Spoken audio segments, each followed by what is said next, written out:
Tim pemburu karomah tiba di area makam Syekh Maulana Maghribi.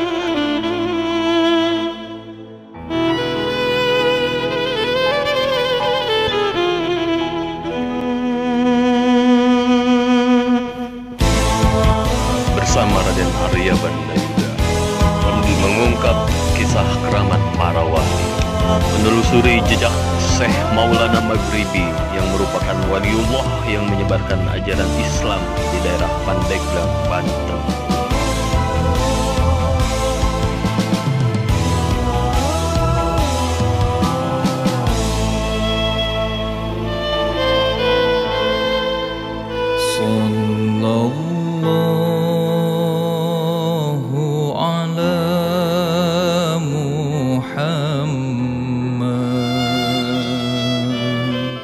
Makam Syekh Maulana Maghribi pun diabadikan sebagai situs wisata ziarah yang merupakan salah satu bukti sejarah adanya penyebaran Islam di Kabupaten Pandeglang, Banten.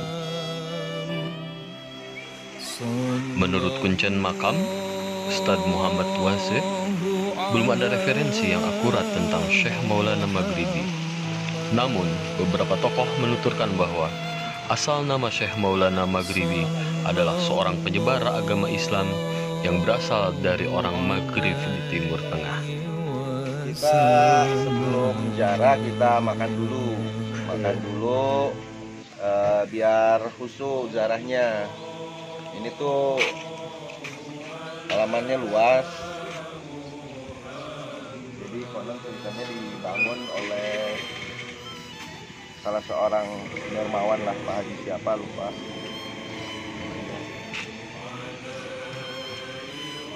Ini ruangan buat masa hidup beliau yaitu setelah zaman Syekh Maulana Hasanuddin Banten, dan ada pula sebagian ulama yang beranggapan bahwa masa hidup beliau yaitu sebelum lahirnya kerajaan Pajajaran di tanah Pasundan. Nanti kita ke dalam, kita ziarah yang sama Maghribi, semoga mendapatkan. Kita makan dulu. Dalam Islam, aktivitas ziarah ke makam keramat berkaitan erat dengan konsep kewalian atau kesucian. Para nabi, wali, dan orang-orang suci atau orang-orang yang dikenal memiliki ketakwaan tinggi dipercaya memiliki tempat mulia di sisi Allah. Hal ini sebagaimana ditegaskan oleh Allah di dalam Al-Quran surat Al-Hujurat 49 ayat 13, yang artinya, sesungguhnya orang yang paling mulia di antara kamu di sisi Allah ialah orang yang paling bertakwa di antara kamu. Sesungguhnya Allah Maha Mengetahui lagi Maha Mengenal.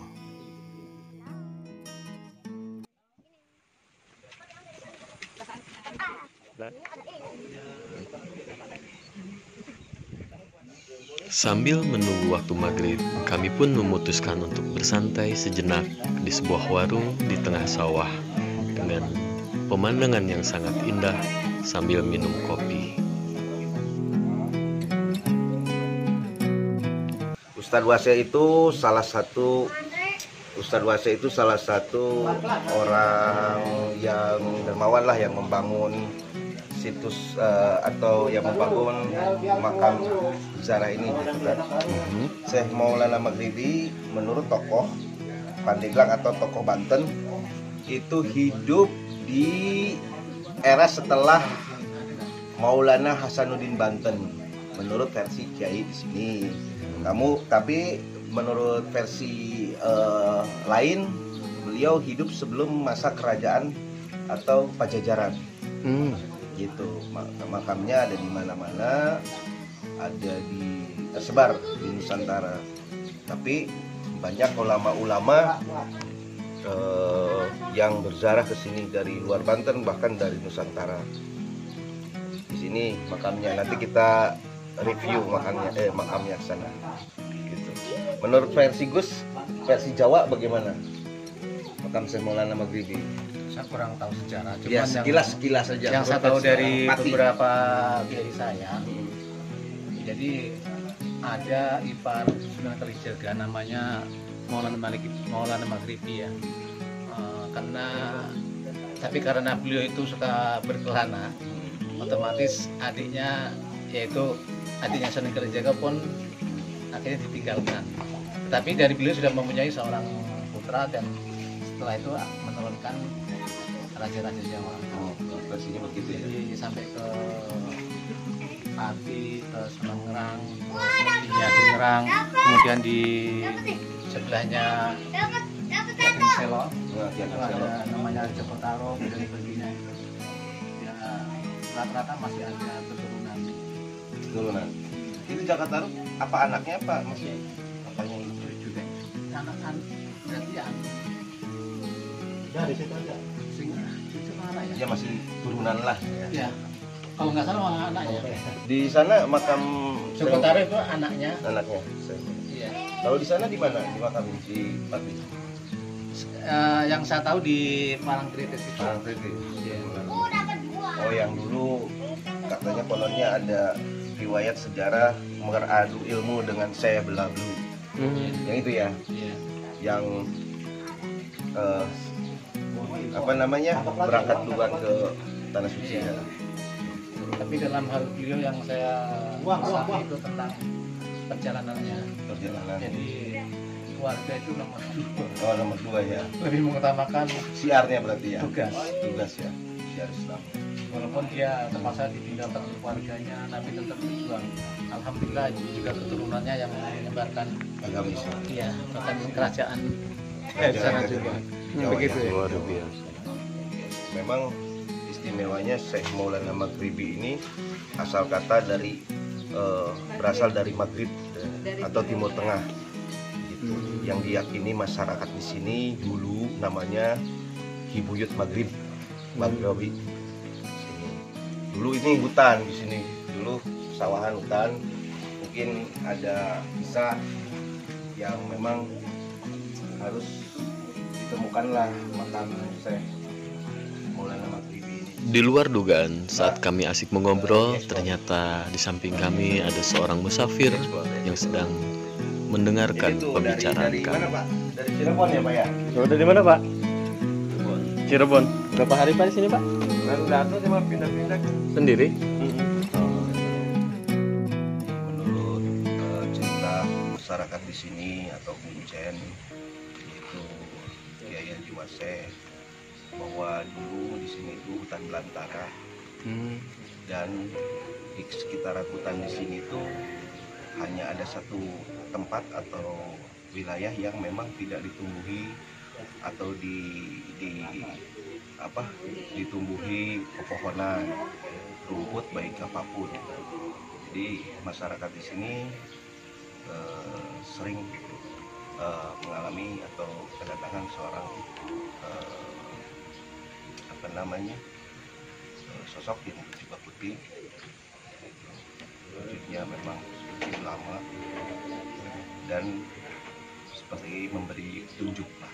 Nah, memberi petunjuk ketika sedang membersihkan halaman sini yang ditumbuhi hutan-hutan dan pesawahan, areal sini saja yang tidak ada atau tidak ada sehelai daun pun tidak ada. Dan banyaklah kalau dipisahkan mungkin tidak cukup 1 hari keanehan di sini, dan banyak wangi-wangian yang memang 10 kali lipat lebih menyengat lah.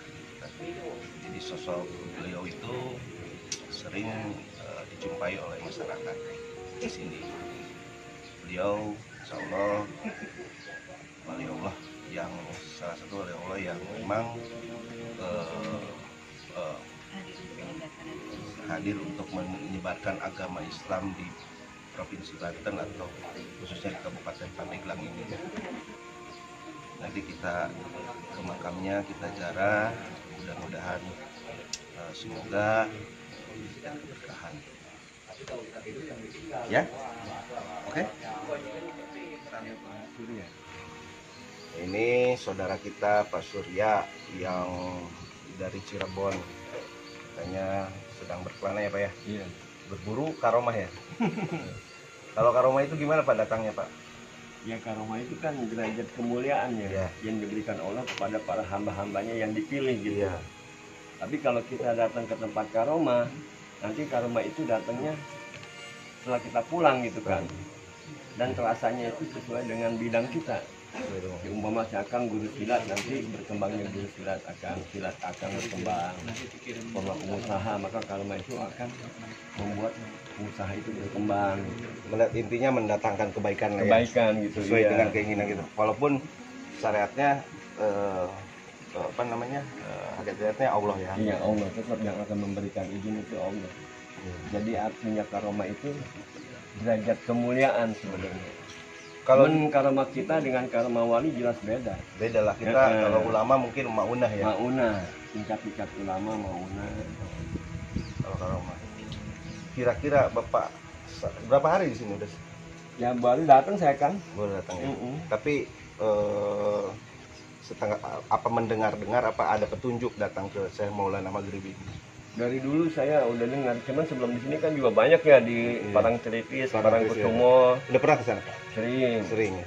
Di belakang keraton Cirebon, di Kanoman ada. Ada Kanoman.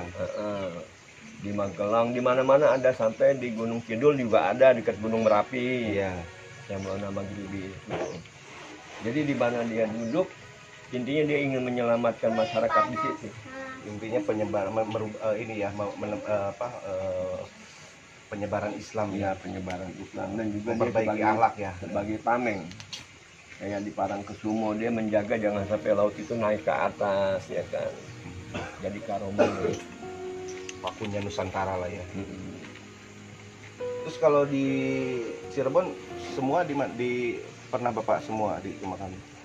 Apanya tuh makam siapa aja? Di makam di sana di Bangku atau Makoya Cirebon Sana. termasuk banyak ya. banyak ya? Sama dengan di Banten mungkin ya karena Banyak anaknya. ya. Gitu. Terus apalagi yang Bapak ketahui tentang sosok beliau di sini dari versi Bapak lah? Ya, kalau versi saya gitu ya. Syekh Maulana Maghribi ini seorang sultan. Sultan ya? Sultan dari Maroko. Iya. Datang ke Jawa berdasarkan impian, mereka bergabung tuh. Syekh Maulana Maghribi itu bergabung dengan Syekh Jumadil Kubro, yang Trawulan, Mojokerto, Syekh Subaki, Iya betul. Syekh Maulana Malik Israel, Iya betul. Syekh Maulana Malik, satu lagi Malik siapa itu saya lupa. Syekh Hasanuddin dan Syekh Kuro, Sekuro.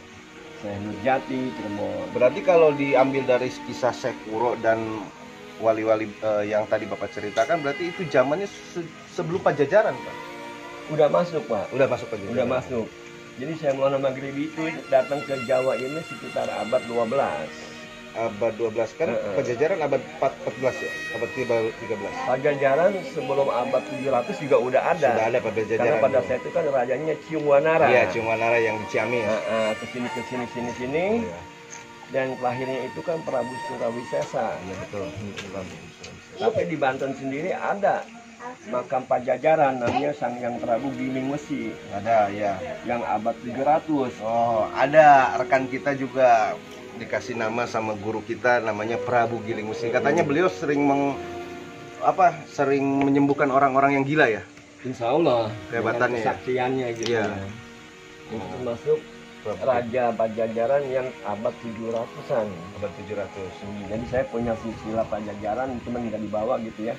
Dari Ciungwanara sampai Surawisesa. Tapi kan kalau menurut versi abad pertama yang ada di Cikal Bakal kerajaan dan di Nusantara itu adanya di Banten, Salaka Negara.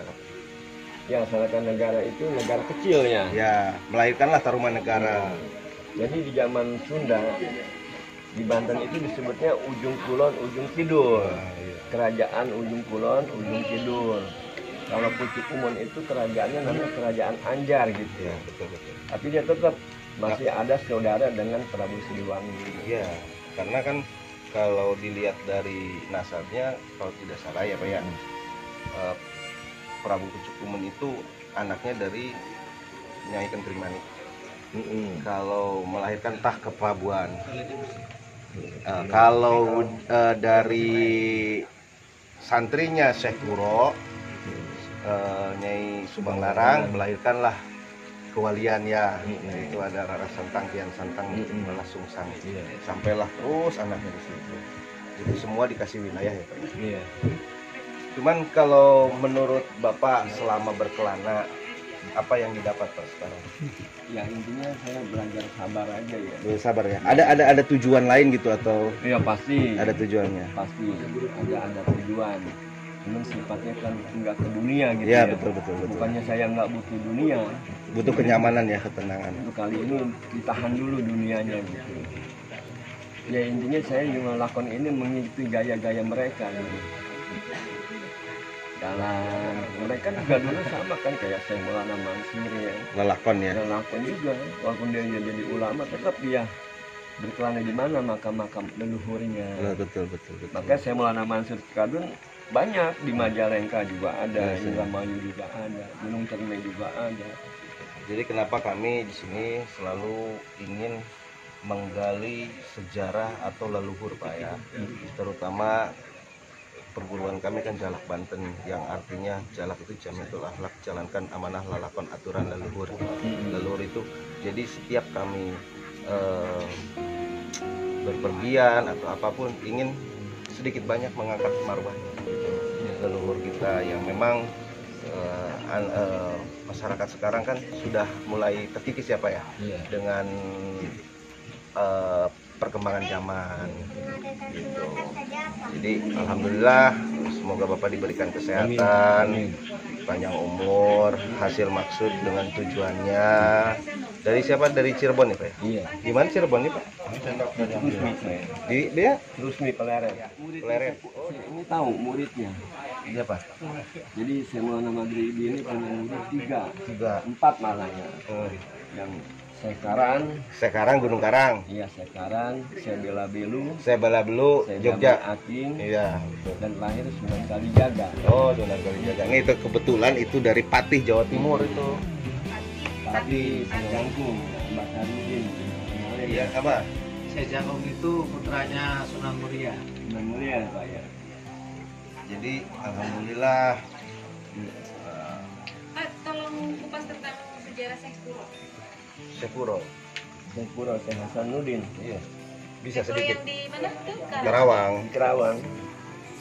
Ya dia mah sama seangkatan dengan ini teh, dengan Syekh Maulana Maghribi. Katanya Sekuro itu mertuanya Prabu Siliwangi ya. Iya. Bukan mertua Pak. Guru. Jadi hanya guru ngaji. Guru ngaji. Jadi Sekuro itu memiliki murid namanya Nyai Sumbang Larang. Nah, dia tadinya karena mau invasi ternyata tertarik dengan sosok yang soleha. Iya. Itu asal dengan satu syarat, ketika menikahinya ada beberapa syarat katanya begitu ya Pak ya. Benar, iya. Satu harus bersahadat, kedua apabila mendapatkan keturunan katanya berikanlah dia wilayah atau keturunan yang berbasis Islam. Makanya lah dikasihlah diberikanlah. Makanya Prabu Siliwangi itu Islam. Islam, betul. Dia tidak berdakwah. Iya. Jadi Islamnya itu unjuk pribadi. Karena dia seorang raja ya. Iya raja. Harus bijaksana. Jadi Betul. dia tidak bisa memaksakan pasukannya untuk Dan masuk rakyatnya Islam. pada waktu itu. Emang benar dengan minta, kalau yang saya tahu Subang Larang itu minta 2 syarat. Iya, 2 syarat. Jadi minta syahadat, yang kedua minta tasbih. Tasbih. Iya, tasbih warna merah yang adanya di kota Mekah. Oh, tasbihnya itu. Pada saat Prabu Siliwangi kan nama kecilnya kan Pemenah Rasa. Betul, pemanah rasa. Ada juga nama lain juga. Banyak nama gelar-gelar. Prabu Prabu Siliwangi Jaya itu Dewata. punya gelar 99. Kalau anaknya Pangeran Walang Sungsang gelarnya itu 41. 41. Kalau Kian Santang malah gelarnya lebih sedikit. Sedikit ya. Jadi yang banyak Prabu Siliwangi itu memang gelarnya banyak 99. Saya punya catatan cuman nggak dibawa jadi agak-agak lupa gitu ya. Tapi sedikit banyak kan kita sudah tahu lah dari versi ke versi menurut keyakinan dan menurut pandangan kita ya. Iya. Jadi mohon maaf apabila ada kesalahan daripada penyebutan atau kisah sejarah, namanya juga berbagai macam versi, Iya. tapi yang kita ketahui saja, gitu kan? Karena kita kan hidup enggak sejaman sama dia, jadi Belum, kita betul. ya jadi cukup ngedengar gitu kan. Tapi Dari intinya para leluhur. sosok-sosok mereka lah yang membuktikan bahwa seorang raja-raja yang bijaksana. Iya. Bahkan Pajajaran itu terkenal suatu kerajaan yang tidak memungut pajak kepada rakyat. Betul. Kenapa disebut Prabu Siliwangi? Sili itu kan berganti, walaupun berganti tetap wangi, tetap harum. Jadi ada filosofinya, berarti Sili Asa, Sili Asu, Sili Asa, Sili Asu, Sili Wangian. Iya. Sili Asi, Sili Wangian. Siliwangi itu ada dua, ada Tapi Siliwangi kenapa? 1, Siliwangi 2. Iya, betul. Kenapa kerajaan-kerajaan Siliwangi menjadi kerajaan goib ya, Pak? Karena pada saat itu kan Sunan Gunung Jati, Pangeran Walang Sungsang, Pangeran Tian Santang nyerbu. Dia 3 sosok ini nyerbu. Anak-anaknya. Anak-anak cucunya kan. Nah, seorang patih Pajajaran yang bernama Pangeran Pati Arya Gading mempunyai sebuah keris namanya Nogo Siluman. Nogo itu ditancapin di halaman Pajajaran keraton, langsung sirna. Jadi diselimuti gaib. Tapi 3 toko ini sanggup masuk. Masuk. Apakah itu yang disebut hutan sancang?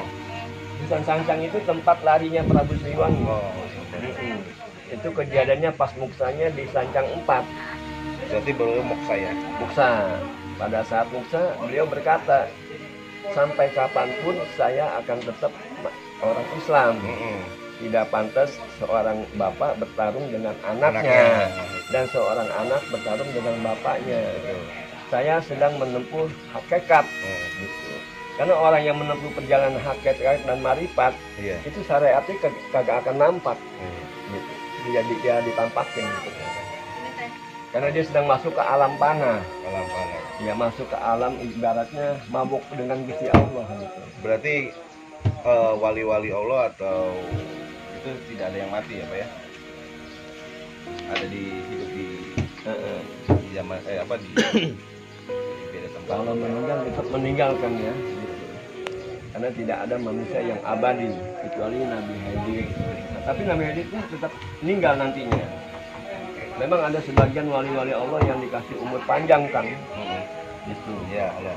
Di Cirebon sendiri ada 3 tokoh wali yang sekarang masih ada. Siapa itu Pak? Syekh Nurjati, Iya, Syekh Nurjati. Pangeran Walang Sungsang, Pangeran Sindang Garuda. Syekh Nurjati itu apa namanya? Ini. Sebentar Pak. Syekh Daktul Kafi. Beda. Beda lagi. Beda zaman. Beda zaman. Syekh Daktul Kafi. Jadi Syekh Datul Kafi masa angkatan dengan Sunan Gunung Jati. Oh, kalau Syekh Nurjati itu kan Kalau Syekh ceritanya Nurjati gurunya itu itu. Gurunya Pangeran Walang Sungsang. Setelah itu kan pengen belajar sahadatnya dicari gitu Oh, kan. oke. Akhirnya ditemuin dikasih unjuk sama Sang Hyang Danuwarsi. Sang Hyang Danuwarsi itu kan mertuanya Walang Sungsang. Karena Walang Sungsang kan punya istri Endang Gelis kan. Mantap, mantap. Iya kan? Iya, iya. Nah Endang Gelis ini ibunya Bangsa Jin. Bangsa Jin ya. Kata ada Sang Hyang Danuwarsi, kalau pengen nyari ilmu sejati carilah di Cirebon. Di sana ada orang tua yang sedang tapa tidur. Nah, akhirnya bertiga ini kan, Walang Sungsang, Tara Santang, Endang Gelis, guru sama yang Nurjati. Itu sekelumit kisahnya ya, Pak ya. Yang diyakini oleh masyarakat.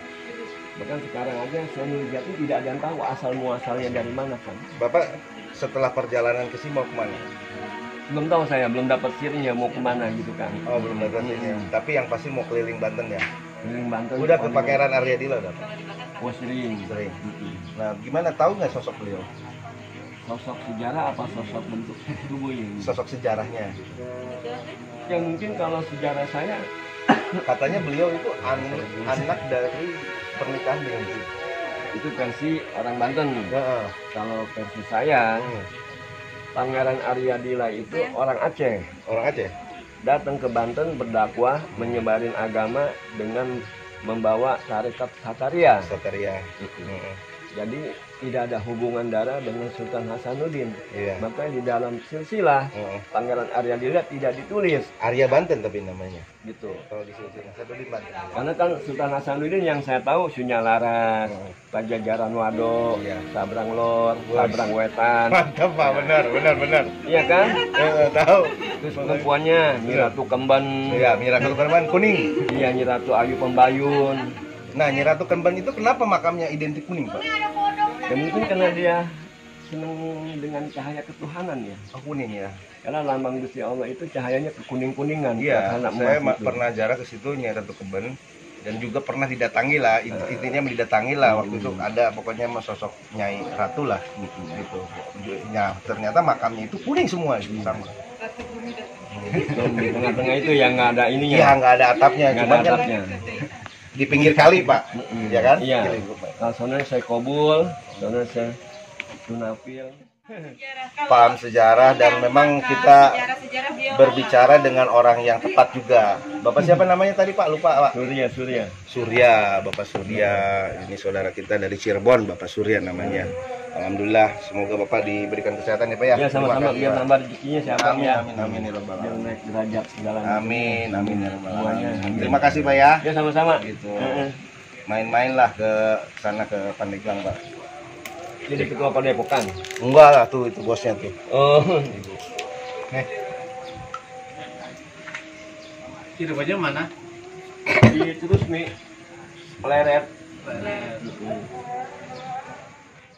Pokoknya kalau sejarah tentang para wali Allah, kata karena Ya, karena kan pelaku beliau sejarah. sering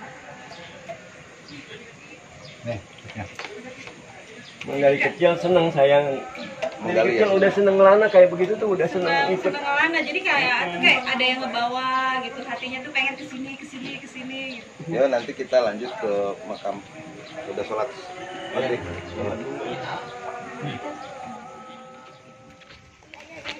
Ini suasana malam di tempat pencerahan wisata religi Syekh Maulana Maghribi sini.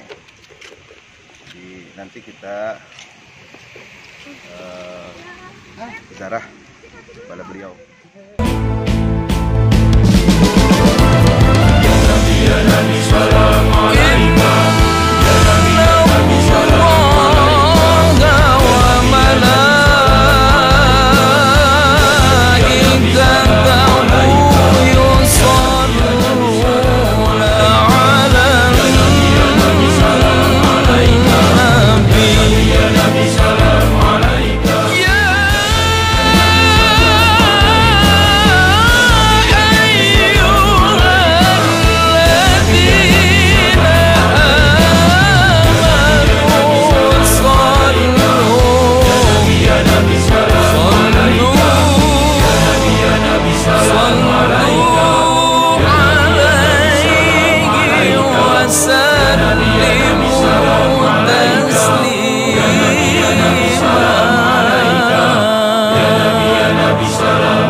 أستغفر الله من الخطايا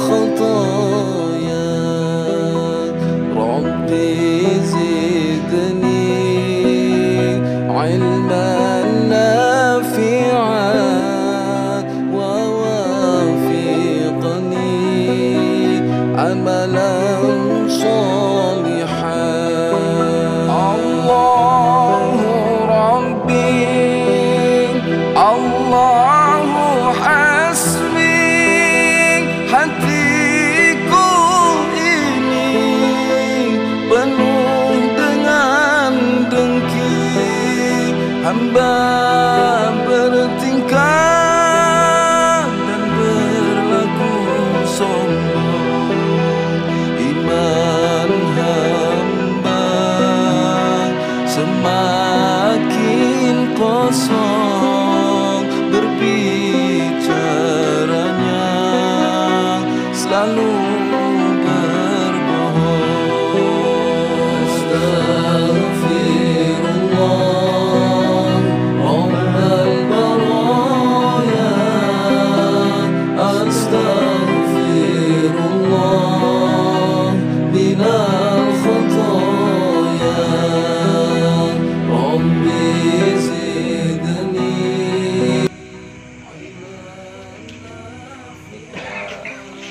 habis antar bunda jarak makam yang Maulana Maghribi lihat ya. yang malam aku abaikan kewajibanku yang kau perintahkan seakan hidup terus abadi larutnya dalam manisnya duniawi larutnya dalam manisnya duniawi Astaghfirullah Rabbal baraya Astaghfirullah minal khataya Rabbi zidni ilman nafi'an wa wafiqni amalan shalihan. Makam ini tuh tidak sepi dari penjara, mungkin karena aromanya beliau ya. Alhamdulillah kami beserta rombongan terutama mengantar bunda. Jadi makam ini tuh alhamdulillah tidak pernah sepi.